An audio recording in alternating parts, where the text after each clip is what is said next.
सावंतवाडीतली ही लढत भाजपच्या विजयी उमेदवार श्रद्धा राजे भोसले। अमरावतीच्या अचलपूरमध्ये बच्चू कडूंना धक्का आहे। अमरावतीमध्ये अचलपूरमध्ये बच्चू कडूंना धक्का। अचलपूरमध्ये भाजपच्या रुपाली माथने या नगराध्यक्षपदी विराजमान झालेले आहेत। अमरावतीच्या अचलपूरमध्ये बच्चू कडूंना धक्का। भाजपच्या उमेदवार नगराध्यक्षपदाचे उमेदवार विजयी रुपाली माथने या ठिकाणी विजयी झालेले आहेत। ईश्वरपूरमध्ये भाजप महायुतीला या ठिकाणी मोठा धक्का। गंगाखेडमध्ये धनंजय मुंडे यांची बहीण उर्मिला केंद्रे या विजयी झालेल्या आहेत।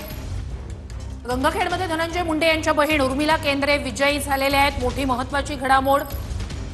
गंगाखेडमध्ये धनंजय मुंडेंच्या बहीण उर्मिला केंद्रे विजयी झाल्या।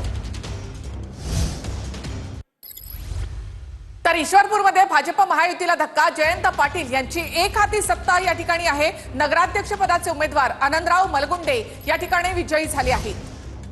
ईश्वरपूरमधली ही मोठी आणि महत्त्वाची घडामोड। अंबाजोगाईमध्ये नंदकिशोर मुंदडा विजयी झालेत, तर दादांच्या उमेदवाराचा पराभव झालाय। अंबाजोगाईमध्ये नंदकिशोर मुंदडा विजयी झालेले आहेत। अंबाजोगाईमध्ये नंदकिशोर मुंदडा हे विजयी, तर दादांच्या मोदींचा या ठिकाणी पराभव झालेला आहे। अंबाजोगाई आणि बीड या ठिकाणी एक वेगळी समीकरण या ठिकाणी जन्म घेत आहेत असं दिसतंय। हिमायतनगरमध्ये काँग्रेसचे रफिक शेख हे नगराध्यक्षपदी विजयी झालेले आहेत।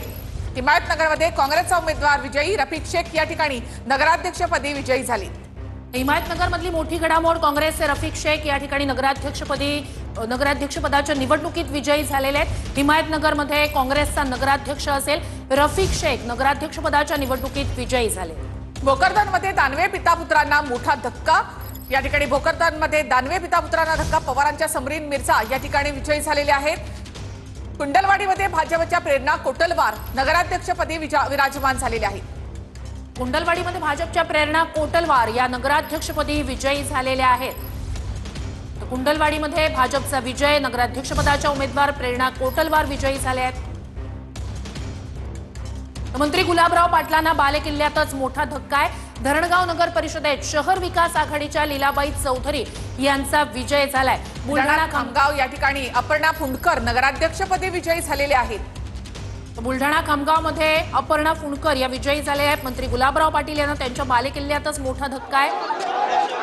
तर मालवणमधले हे दृश्य आपण पाहतो की मालवणमध्ये शिवसेनेला जल्लोष करायला, गुलाल उधळायला या ठिकाणी सुरुवात केलेली आहे। तर इथे महायुती 213, तर भाजप 128, शिवसेना 52 आणि राष्ट्रवादी या ठिकाणी 33। मालवणमध्ये शिवसेनेच्या ममता वराडकर या ठिकाणी विजयी झालेले आहेत आणि त्यानंतर शिवसेनेकडनं इथे विजयी गुलाल उधळला जातोय। निलेश राणे यांची प्रतिष्ठा पणाला लागली होती आणि अखेर त्यांनी हा विजय या ठिकाणी खेचून आणलाय।